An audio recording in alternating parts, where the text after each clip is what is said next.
তাকে ছোট জাতি বা বিভিন্ন ভাবে তাকে সেখানে আঘাত করে ফিরিয়ে দেওয়া হয়েছে। এটাই কি আমরা ভারতবর্ষ? এটাই কি আমরা চেয়েছিলাম যে আমরা বলি যে ভারত এগোচ্ছে? এই সমস্ত বিষয় দেখলে মনে হয় ভারত এগোচ্ছে না, দেশ এগোচ্ছে, দুনিয়া এগোচ্ছে, কিন্তু আমাদের দেশ আরো পিছচ্ছে। এর জন্য কারা দায়ী? এর জন্য কিছুটা যেমন সরকার দায়ী, তেমনি আমরাও দায়ী।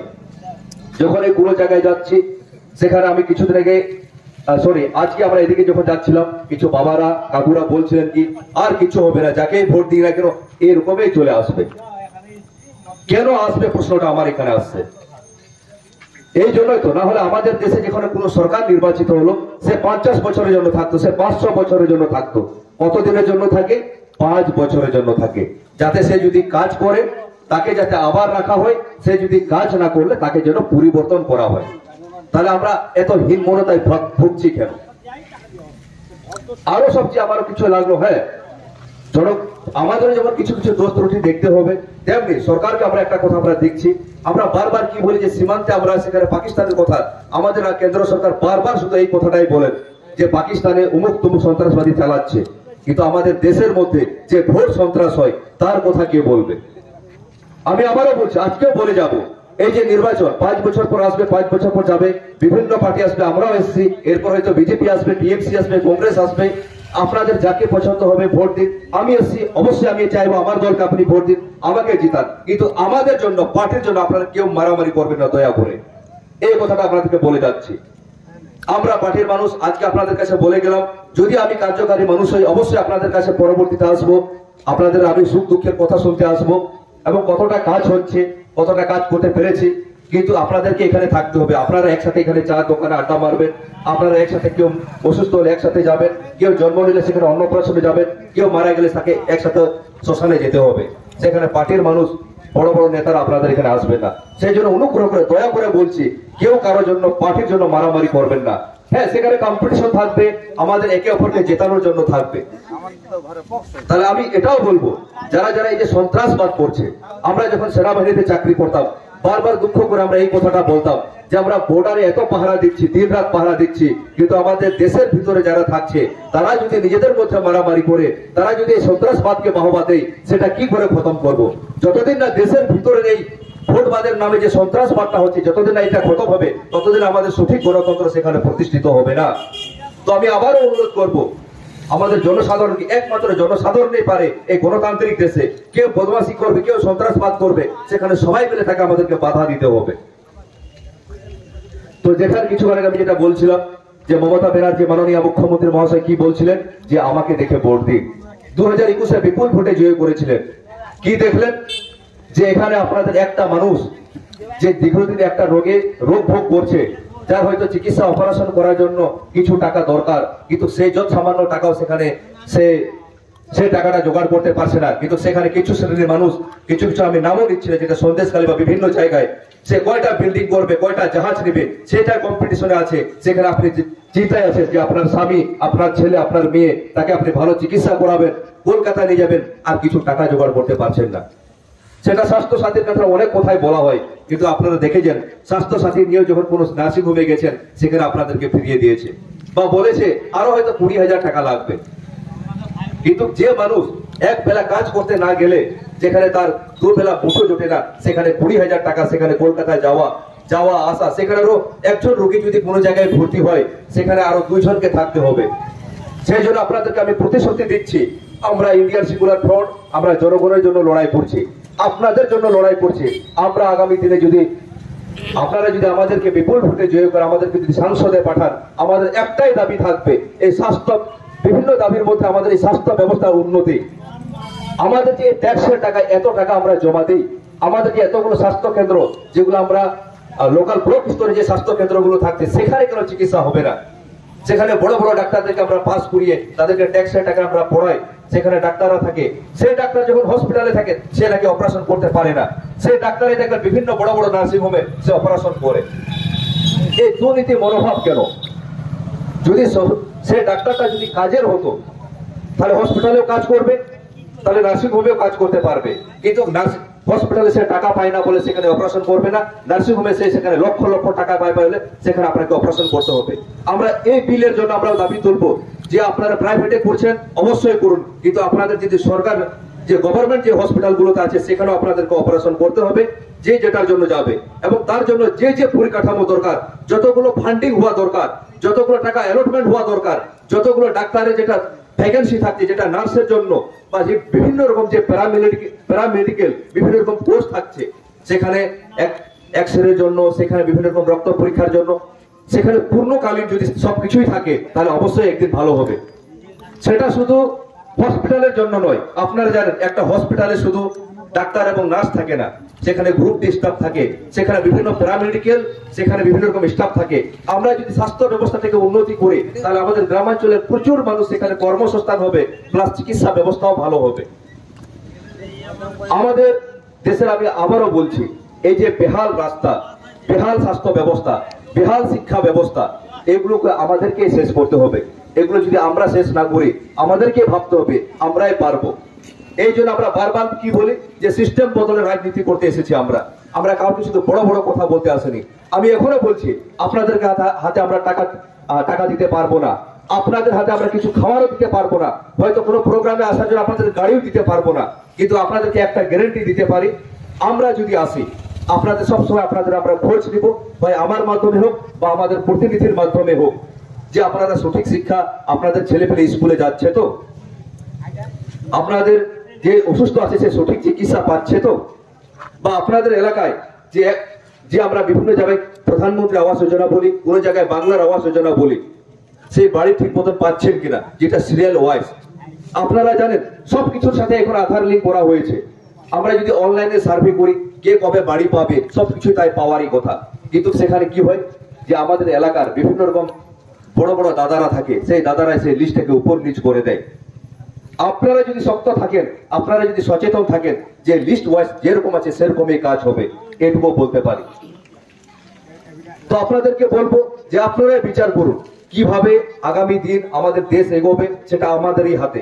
মাঝে মাঝে আমারও খারাপ লাগে, আমি ভাবতাম যে কি হবে আর ভোট দিয়ে, কেন হবে, কিন্তু আমরা যদি না এগোই, আপনার আমার মতো সাধারণ মানুষ যদি না এগোয়, এই গ্রামের মানুষ যদি না এগোয়, আমরা যদি না আসলে দেশটা এরকমই থাকবে। কিছু কিছু শোষক শ্রেণীর মানুষ, তার বাপ ঠাকুরদা, সে বেটা নাতি পুতি সবাই বড় বড় নেতা হবে, আর আমরা শুধু ফ্যান ঠেলবো। ওরা শুধু চায় আমরা শুধু কর্মচারী হিসাবে যাতে যেন থাকি, যাতে ওরা কি পছন্দ করবে যে আমরা লেবারগিরি কাজ করব, তাদের খুব পছন্দ, আমরা কৃষক কাজ করব সেটা ওদের খুব পছন্দ। ওরা কোনোদিনও চাইবে না যাতে আমরা লেখাপড়া শিখি, তাদের চোখে চোখ রেখে কথা বলি, যাতে আমরা শাসন ক্ষমতাটা আমাদের হাতে তুলে নিই। আর আপনারা দেখুন যে আমি এই এলাকা টোটালটা যখন ঘুরছিলাম, এখানকার সবচেয়ে প্রায় যেটা মনে হলো, এখানকার প্রায় 90% মানুষ যে কৃষিজীবী মানুষ, বা তার চেয়ে বেশিও হতে পারে। হয়তো কর্মসংস্থানটা খুবই কম, যেটা গভর্নমেন্ট ক্ষেত্রে বা বিভিন্ন ক্ষেত্রে। তো কৃষক মানুষের কি হচ্ছে যে আপনারা দেখুন আগে যেটা চাষ করতেন, সেই চাষবাসের ক্ষেত্রে আমাদের ইউরিয়া, পটাশ, বিভিন্ন রকম সারের প্রয়োজন হয়। 10 বছর আগে বা 5 বছর তারও আগে কত দাম ছিল, এখন কতটা দাম বেড়ে গেছে। আমরা জানি কিছু মানুষের দাম বাড়বে স্বাভাবিক হারে, মানে দেশে যেটা সিস্টেমের থাকে দাম বাড়বে, কিন্তু একটা জিনিস যদি 200 টাকা দাম ছিল, ওটা হঠাৎ করে আজকে 800 টাকা 5 বছরে বা 10 বছরে। এই যে হঠাৎ করে দ্রব্যমূল্য বৃদ্ধি, একটা কৃষক আপনি সেখানে জল দিবেন মার্শালে বা আমাদের বিভিন্ন রকম মেশিন দিয়ে, ডিজেলের দাম এতটাই বেড়ে গেছে। দেখা যাচ্ছে যে কৃষক যে পেটের দায়ে যেটা চাষবাস করে বা কিছুটা সে বিক্রি করার চেষ্টা করে, সেখানে কি হয়, সে লাভ তো দূরের কথা, সেখানে সে লসে রান করে। পুরো লসে রান করার ফলে অনেকেই তখন বাড়ি থেকে আত্মহত্যা করতে বাধ্য হচ্ছে। তাহলে এই যে সারের দাম কেন বাড়ছে আপনারা জানেন যে বিজেপি সরকার কি করছে, এই যে ইলেকট্রাল বন্ড আমরা যেটা বলছি, বিভিন্ন কোম্পানি থেকে সেখানে কোটি কোটি টাকা সেখানে নিচ্ছে, 100 কোটি টাকা, 1000 কোটি টাকা। তাহলে এই যে 100 কোটি টাকা, 1000 কোটি টাকা যখন নেবে, তখন তো তাকে দাম বাড়াতেই হবে, এটা স্বাভাবিক ব্যাপার। সাপোজ আমরা গ্রামের মানুষরা ইলেকট্রিক বন্ডটাকে সেই এতটা ভালোভাবে আমরা বুঝতে পারি না। তো মনে করুন আমরা 2 জন বন্ধু, আমি এখানে দোকান করতে চাই, আমি এখানে যে কোনো জিনিসের দাম 10 টাকা রেখেছি, তখন এই আমাকে বললো এখানে দোকান করার জন্য তোমাকে আগে আমাকে 10,000 টাকা দিতে হবে। আমি তখন কি করলাম, আমাকে না হলে বলছে যে 10,000 টাকা যদি না দাও আমি তোমাকে দোকান করতে দিব না। আমার দিনে দেখে 5টা জিনিস বিক্রি হয়, 50 টাকার জিনিস বিক্রি হয়। তাহলে আমি তাকে যদি 10 টাকা দিই, তাহলে আমাকে সেখানে কি করতে হবে, আমার জিনিসের দামটাকে 15 টাকা করতে হবে বা 20 টাকা করতে হবে। তাহলে কার পকেটে 10,000 টাকা গেল? একজন যে পুঁজিবাদী মানুষ বা যে কোনো একজন ধান্দাবাজ যে একটা সিস্টেমটাকে করেছে, যে নেতা বা যে কোনো পার্টি, এই হচ্ছে আমাদের ইলেকট্রাল বন্ড। এই জিনিসটা আমরা যতদিন না বুঝবো, তাহলে আপনাদেরকে চিহ্নিতকরণ করতে হবে কোন পার্টি কত কোটি টাকা সেখানে ইলেকট্রাল বন্ড জমা নিচ্ছে, তার ফলে কিভাবে আমাদের এই সারের দাম বাড়ছে, যেখানে ডিজেল পেট্রোলের দাম বাড়ছে, যেভাবে আমরা সাধারণ মানুষরা অসহায় ভাবে আমরা কোনো লাভাংশ থেকে কাজ করতে পারছি না। তাহলে সেই সমস্ত দলকে যদি আমরা জিতাই, আগামী দিনে আরো অন্ধকার আছে আমাদের। আরো একটা কথা আমার কি মনে হয়েছিল জানি না, আপনারা জানেন যে এই ইলেকট্রিক যেটা পেট্রোল ডিজেলের দাম স্বাধীনতার 65 বছরে 65 টাকা ছিল, কিন্তু এই 10 বছরের মধ্যে সেটা 105 টাকা হয়েছে। আমি জানি না একজন বিজেপি নেতা কি বলছিলেন, যে পেট্রোল ডিজেলের যদি দাম বাড়ে তো আমাদের কি, আমাদের দেশের 80% মানুষের গাড়ি ঘোড়া নেই, আমাদের গাড়ি ঘোড়া নেই, সাধারণ মানুষের কি যায় আসে? কিন্তু আপনারা বলুন তো, যে পেট্রোল ডিজেলের যদি দাম বাড়ে আমাদের কিছু যায় আসে কিনা? যার গাড়ি ঘোড়া নেই, কি মনে হয় আপনাদের কিছু যায় আসে? কি মনে হচ্ছে আপনাদের? পেট্রোল ডিজেলের দাম যদি বাড়ে তাহলে সাধারণ মানুষের কোনো সমস্যা হওয়ার কথা কি হয় না? এখানে একটা জিনিস বুঝুন, আপনার যখন কোনো পেট্রোলের দাম সেখানে বাড়ে যায়, তখন কি হয়? গাড়ি ভাড়াটাও বাড়ে। গাড়ি ভাড়া কি হবে? এই যে জিনিস আপনারা যে চাষবাস করতেন, 1 কুইন্টাল এখানে ধান আপনি চাষ করেছিলেন, এখান থেকে যখন আপনি চন্দ্রকোনা রোডে নিয়ে যাবেন, আগে যেটার ভাড়া দিত 20 টাকা, সেটা নেবে 40 টাকা। সেখান থেকে যখন কোনো সবজি আসবে, সেটার ভাড়া নেবে 40 টাকা। একটা দেশালায় যেটা 50 পয়সা দাম ছিল, সেটার দাম বাড়বে 1 টাকা। অর্থাৎ 50 পয়সার জিনিস আপনার 1 টাকা হচ্ছে। তেমনি একটা গামছা আপনি নিতেন 50 টাকায়, সেই গামছা আপনাকে নিতে হবে 80 টাকায়। তাহলে ঠিকই আছে, যুগের তালে কোনো জিনিসের যদি দাম বাড়েছে ঠিক আছে, অল্প অল্প করে বাড়লো, কিন্তু হঠাৎ করে দাম বেড়ে যাওয়া এটা নির্দিষ্ট পুঁজিপতিদের লক্ষণ। আপনারা জানেন যে করোনা কালে যেটা কাঁচা তেল যে বিভিন্ন জায়গা থেকে যেটা আমাদের দেশে আমদানি করা হয়, তার প্রচুর পরিমাণে দাম বেড়ে কমে গিয়েছিল। সেখানে প্রায় $40 $45 সেখানে পৌঁছে গিয়েছিল, যেখানে পৃথিবীর সমস্ত দেশে আমাদের পেট্রোল ডিজেলের দাম বেড়েছিল। পৃথিবীর একমাত্র দেশ এই ভারতবর্ষতে সেই পেট্রোল ডিজেলের দাম বেড়েছে। এই পেট্রোল ডিজেলের দাম বাড়ার ফলে আপনার গামছার দাম, একটা সুইয়ের দাম, একটা কলমের দাম, একটা কাপড়ের দাম, একটা সাইকেলের দাম, একটা মোটরসাইকেলের দাম, সবকিছুর দাম বাড়ে যায়। আপনি বাচ্চাকে পড়াবেন, একটা খাতা আপনারা তখন নিতেন 5 টাকায়, সেই খাতা আপনাকে নিতে হচ্ছে 8 টাকা। তাহলে মনে করুন দৈনন্দিন জীবনে আপনারা প্রত্যেকটা জিনিস ক্রয় করেন, চাল আপনার লাগে 1 কিলো, লবণ আপনার লাগে 3 টাকা কিলো নিতেন, সেটা আপনার 10 টাকা কিনতে হচ্ছে। তাহলে আপনারা ভাবুন যে দৈনন্দিন জীবনে আপনি দিনে যদি যেখানে 150 টাকা খরচা হচ্ছিল, এখন সেই জিনিসটা আপনার 300 টাকা খরচা হচ্ছে। আমি জানি এগুলো ছোট ছোট বিষয়, হয়তো আপনাদের এতটা এফেক্ট পড়বে না, কিন্তু এইগুলোর জন্যই আপনার যদি 2টো সন্তান থাকে, তাহলে 2টো সন্তানের পড়াশোনার খরচ আগে আপনার 2000 টাকা হয়ে যেত, সেই জায়গায় আপনার এখন 6000 টাকা খরচা করতে হয়। জিনিসের দাম বাড়বে, দ্রব্যমূল্যে বৃদ্ধি হবে, সেটা সময়ের অনুযায়ী, কিন্তু কোন সরকার তার নির্দিষ্ট স্বার্থের জন্য সেই পুঁজিপতিদেরকে, এখানে আম্বানি আদানি বিভিন্ন রকম সরকার আছে, বিভিন্ন রকম বিজনেসম্যান আছে, তাদের লাভের জন্যই, তাদের সবকিছুর জন্যই করে, কিন্তু আপনার জন্য কোনো কিছুই করে না। আপনাকে কি বলবে? আপনি চপ ভাজুন, চপের দোকান করুন। আমাদের রাজ্যের মাননীয় মুখ্যমন্ত্রী বলেছিলেন, তাহলে তিনি কি বলেছিলেন তার ভাইপো আছে, ওনাকে তিনি 26 বছরে এমপি করেছিলেন, ওনার ভাই আছে এখানে আমাদের রাজ্যের যে স্পোর্টস কাউন্সিল আছে তার চেয়ারম্যান করেছেন, ওনার 14 গোষ্ঠী সরকারের কোনো না কোনো পদে আছে, আর আপনাকে কি বলছে? আপনি চপ ভাজুন, আপনি চপ ভাজুন। ওই নিজের ভাইপোকে তো বলেনি যে আমি ভাইপোকে আগে চপ ভাজা করাচ্ছি, তারপর আপনাদেরকে চপ ভাজতে বলবো। এই হচ্ছে সিস্টেম। আমরা হচ্ছে একদম সাধারণ গরিব পরিবারের ছেলে পেলে, আজ যে জায়গায় উঠে এসেছি আপনাদের দৌলতে, আপনাদের আশীর্বাদে। আপনাদেরকেই ভাবতে হবে। বিজেপি সরকারও আপনাদেরকে বলবে আচ্ছে দিন, আচ্ছে দিন। অমিত শাহর ছেলে কি বিজনেস করে আমরাও জানি না, সেখানে আমরা কি দেখতে পাচ্ছি, তার কয়েক বছরে 5 বছরে তার যে বিজনেসটা বাড়িয়েছে সে 1400 গুণ। একটা ভাবুন তো, একটা বিজনেস যদি গ্রো করতে হয় আপনার দীর্ঘ সময় লাগে, অনেক বছর লাগে, সেখানে হয়তো 5 গুণ 10 গুণ বাড়ে, কিন্তু 1400 গুণ বাড়ে না। বিভিন্ন রকম বিজেপি নেতা নেত্রীদেরকে দেখবেন বা টিএমসি নেতা নেত্রীদেরকে দেখবেন, তার ছেলে বিভিন্ন রকম জায়গায় গেছে। আর একটা নতুন যে নীতি আসছে যে বিজেপি সরকার করেছে যে ইউপিএসসি আইএসসি তে লেটারাল এন্ট্রি, আপনাদেরকে এটা বলে দিই, আপনারা যদি না বুঝেন তাহলে আপনাদের পরবর্তীতে ভয়ঙ্কর সমস্যা আসতেছে।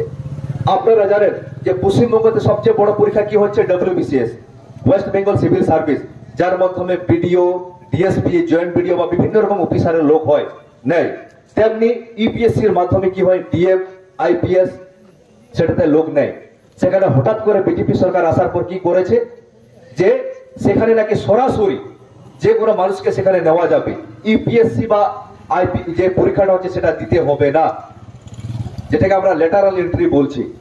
তাহলে গোটা ভারতবর্ষে মাত্র প্রত্যেক বছর 400 থেকে 500 জন ছেলে মেয়ে এই পরীক্ষাতে নেওয়া হয়, কিন্তু সেখানে ভ্যাকেন্সি সংখ্যা বাড়ানো হয় না।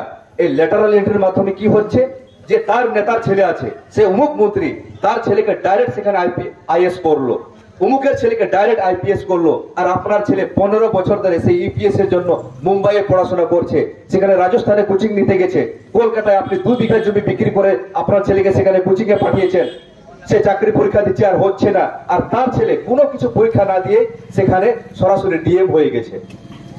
এটা হয়তো অনেকেরই আমাদের গ্রামাঞ্চলের মানুষের হয়তো আপনাদের এই বিষয়টা অতটা হয়তো চর্চায় আসেননি, কিন্তু এই ছোট্ট ছোট্ট বিষয়, সাপোজ মনে করুন এই অনেক বড় বিজেপির নেতার ছেলে সে ডিএম হলো, তার হাতে সে ডিস্ট্রিক্টের পুরো ক্ষমতাটা আসলো, কোথায় রিক্রুটমেন্ট হবে, কোথায় রাস্তা হবে, সে তখন কি করবে? আপনার আমার এই গরিবের ব্যবস্থা দেখবে না তার নিজের লোকের ব্যবস্থা দেখবে? নিশ্চয়ই তার নিজের লোকের ব্যবস্থা দেখবে। সে সিস্টেমের কোনো ধার ধারবে না, কেন কি সে কোনো সিস্টেম থেকে সেখানে ঢুকেনি।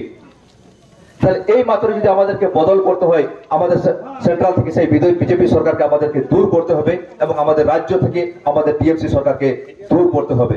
কেন বলছি যাহা বিজেপি যাহা টিএমসি তাহাই বিজেমূল? আপনারা জানেন যে কৃষি আইন, যে কালো কৃষি আইন যেটাতে পাস হয়েছিল আমাদের উচ্চ কক্ষে এবং নিম্ন কক্ষে এবং উচ্চ কক্ষে, যে সময় এই আইন বিজেপি সরকার পাস করছিল সেই সময়কার বিভিন্ন অন্যান্য রাজ্যের বিভিন্ন দলের এমপিরা সেখানে প্রতিবাদ করেছিল, কিন্তু আমাদের রাজ্যের যে টিএমসির যে এমপি গুলো আছে তারা সেখান থেকে বাইরে চলে গিয়েছিল, তারা কোনো প্রতিবাদও করেনি। তাহলে আমি ধরে নিতে পারি এখানকার সরকারও তার মত ছিল সেই বা সেটিং ছিল সেই বিজেপি সরকারের সাথে, যাতে করে এই আইনটি পাস হয়। তাহলে আমি ধরে নিতে পারি এখানকার সরকার হচ্ছে আমাদের কৃষক বিরোধী। আর আমাদের দেশ কৃষি প্রধান দেশ, আমাদের দেশ এই কৃষি প্রধান দেশ। আমাদের এখানে জয় জওয়ান জয় কিষানের যে আমরা নারা লাগাই, আমাদের ছেলেপেলেরাই যে army, navy, air force, CRPF, BSF বিভিন্ন জায়গায় যে প্রথম যে পোস্ট গুলো থাকছে, যেটি জেনারেল ডিউটি বা আমরা বিভিন্ন যে পোস্ট গুলো বলি সেখানেই চাকরি করে। এবং তার মধ্যে আপনারা দেখবেন যে কিছুদিন আগে আমাদের এই রাজ্যে যে এসএসসি স্টাফ সিলেকশন কমিশনের মাধ্যমে যে নিয়োগ হয়েছিল, যে সিআরপিএফ, এসএসবি বা বিএসএফ, সেখানে আমরা কি দেখেছিলাম যে আমাদের রাজ্য থেকে প্রায় 5,500-এরও বেশি জাল ডোমিসিয়াল, জাল কাস্ট সার্টিফিকেট নিয়ে সেই চাকরিতে যোগদান করেছে, যেখানে এক একটি ডোমিসিয়াল বিক্রি হয়েছে 2 লক্ষ টাকায়, এক একটি কাস্ট সার্টিফিকেট বিক্রি হয়েছে প্রায় 2 লক্ষ টাকায়। আমাদের রাজ্যের প্রত্যেকটা এখানে উপর থেকে নিচ পর্যন্ত সেখানে জড়িত আছে। তার ফলে কি বঞ্চিত হলো? এই যে আপনার ছেলে, আমার ভাই, আমার বোন, তারা বঞ্চিত হলো। তো আর এখানে বঞ্চিত নয়। আজকে আমিও জার্নি করে আসার পর ঠিক শরীরটাও ক্লান্ত লাগছে, তবু আমি কিছু বলার চেষ্টা করলাম আমাদের বাস্তব পরিস্থিতি এবং আমাদের যে সাংগঠনিক গঠনতন্ত্র নিয়ে যে অনেক কিছুই বললেন। আমি আরেকটু কথা বলছি, আমাদের দেশে 5 বছর পর নির্বাচন হয়, ভালো কাজ করবে তাকে রাখুন, খারাপ কাজ করবে তাকে বর্জন করুন, কিন্তু ওই ভোট সন্ত্রাস এটা কোনো মতে আমরা মেনে নেব না। এবং আমাদের মধ্যে যেটা সম্পর্ক আছে আমরা অবশ্যই সেটা পালন করব। আমি আরেকটা কথা বলবো, আমরা যত কিছু কথা বলে যাচ্ছি আপনারা নিজেদের মধ্যে আলোচনা করুন, কোনটা ভালো কোনটা ঠিক আপনারা ডিসাইড করুন। আমরা বললেই যে সেটাই ভালো সেটা ওটাও না। এবং আজকালকে আমরা নেটের মাধ্যমে সবকিছুই দেখে নিতে পারবো কোনটা ভালো কোনটা ঠিক। এবং আরেকটি আমাদের এখানে আইন আছে যে RTI, right two information act 2005, যে আপনার যদি মনে হয় যে এই সরকার বা আপনাদের এলাকার এমপি কত কাজ করেছে আপনি সেখানে আরটিআই করতে পারবেন, বা এই মুখ্যমন্ত্রী সেখানে আপনাদের এলাকার জন্য বা এই ডিএম আপনাদের এলাকার উন্নয়নের জন্য কত টাকা খরচা করেছে আপনি এখানে আরটিআই করুন, সেখানে আপনাকে দিতে বাধ্য 28 দিনের মধ্যে। আপনাদের নিজের অধিকার আপনারা নিজেরা জানুন বা আমরা নিজের অধিকার নিজেরা জানবো। এবং সর্বোপরি এই গণতন্ত্র অবস্থাকে আমরা আমাদের যে পূর্ণ যে ভোটাধিকার আমরা প্রয়োগ করব। আমি বারবার আরেকবার বলছি, আগামী দিনে আমাদের ভারতবর্ষকে আমরা সামনের সারিতে দেখতে চাই। আমরা উন্নয়নশীল দেশ হিসাবে আর দেখতে চাই না। আমরা চাই আমাদের দেশ উন্নতির দেশ হোক। আমরা চাই চীনের সাথে চোখে চোখ রাখতে পারি, আমেরিকার সাথে আমরা টেকনোলজিতে সমান হতে পারি, জাপানের সাথে আমরা টেকনোলজিতে সমান হতে পারি। এই আশা রেখে এই গড়বেতার সমস্ত মানুষকে আমি জোহার এবং নমস্কার জানিয়ে আমার এই ক্ষুদ্র বক্তব্য শেষ করলাম। জোহার, নমস্কার।